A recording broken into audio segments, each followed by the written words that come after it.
پاکستان میں کسی خبر کو اس وقت تک پذیرائی نہیں ملتی جب تک اس میں عمران خان کا نام شامل نہ ہو۔ کانسٹیٹیوشن 1 ایونیو کا معاملہ ہی دیکھ لیں، کچھ لوگوں نے چیخ چیخ کر اپنے گلے خراب کر لیے کہ جی کانسٹیٹیوشن 1 ایونیو میں عمران خان کا بھی فلیٹ تھا، ساتھ ہی یہ شور بھی مچا دیا کہ عمران خان کے پاس یہ فلیٹ خریدنے کے پیسے کہاں سے آئے، منی ٹرین۔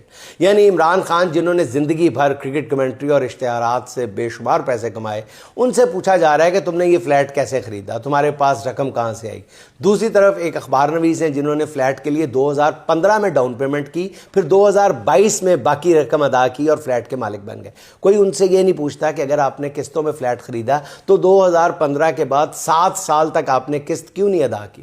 مگر یار لوگوں کو عمران خان کی فکر کھائے جا رہی ہے۔ عمران خان اس سے پہلے اپنی بنی گالہ کی رہائش گاہ کے بارے میں ایک مصدقہ رسید عدالت میں جمع کرا چکے ہیں۔ کانسٹیٹیوشن 1 ایونیو میں عمران خان نے فلیٹ کیسے خریدا، اس کی بھی مکمل تفصیلات سامنے آ گئی ہیں۔ عمران خان نے 1989 میں اسلام آباد کے ڈپلومیٹک انکلیو میں فلیٹ خریدا تھا اور 2015 میں ڈپلومیٹک انکلیو والا فلیٹ بیچ کر کانسٹیٹیوشن 1 ایونیو میں فلیٹ کی ڈاؤن پیمنٹ کی اور باقی قیمت بھی قسطوں میں ادا کر دی تھی۔ اہم ترین بات یہ ہے کہ عمران خان کے 2016 میں قومی اسمبلی میں جمع کرائے گئے ٹیکس گوشتواروں میں واضح طور پر اس فلیٹ کے لیے دیے گئے 2 کروڑ ایڈوانس یا ڈاؤن پیمنٹ کو باقاعدہ ڈکلیئر کیا گیا تھا۔